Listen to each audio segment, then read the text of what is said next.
Salutations la communauté, chers adhérents, sympathisants LDN.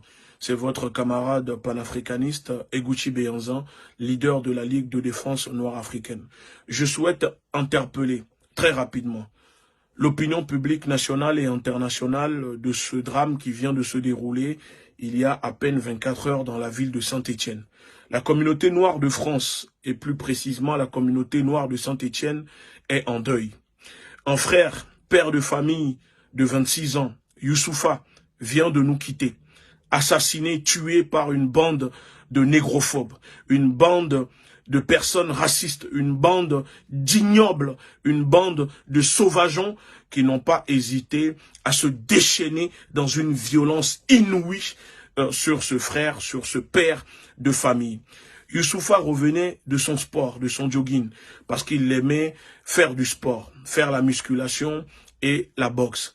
À son retour de son sport, comme une énième fois, ce groupe de personnes se moque de lui, se moque de sa couleur de peau, en lui disant sale noir, sale négro, on va te saigner, parce que Youssoufa ne voulait plus accepter le fait que ces personnes se moquaient de lui, de sa façon de s'habiller. Donc il a voulu avoir une explication et malheureusement pour lui, ces sauvageons, ces négrophobes, ces personnes abominables n'ont pas hésité à se jeter sur lui pour le poignarder. Ils l'ont laissé pour mort, se vider de son sang, parce que oui, les pompiers sont arrivés 20 minutes après l'agression de Youssoufa, qui n'a pas eu du tout la chance de survivre, puisque les personnes qui l'ont agressé et les témoins autour n'ont pas cherché à porter assistance à ce frère et ont préféré le laisser mourir dans son sang agonisant.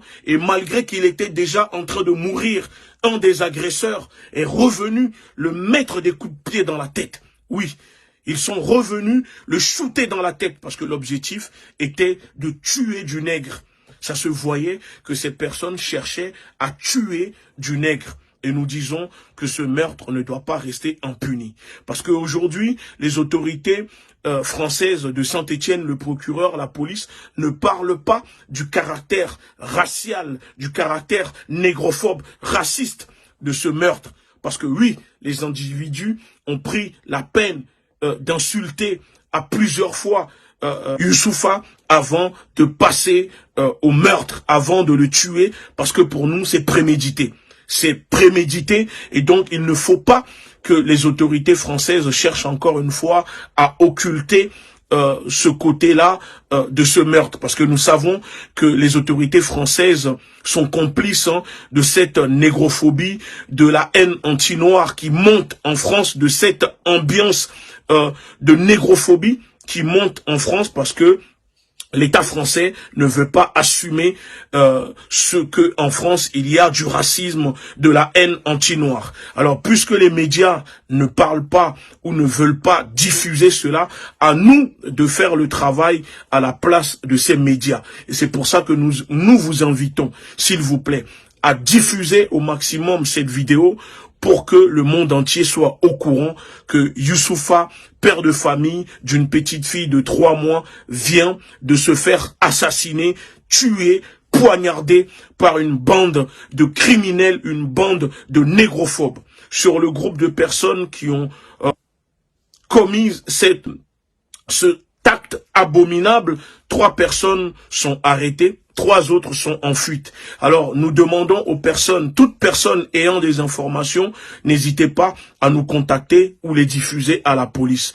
La femme de Youssoufa est aujourd'hui toute seule avec sa fille et veut vraiment que justice soit faite, demande que les auteurs responsables de la mort de son mari soient interpellés et condamnés par la justice. Dans les jours à venir, nous allons relayer une cagnotte mise en place par la famille pour pouvoir les aider à rapatrier le corps de Youssoufa au Gambie, parce qu'il était de nationalité gambienne.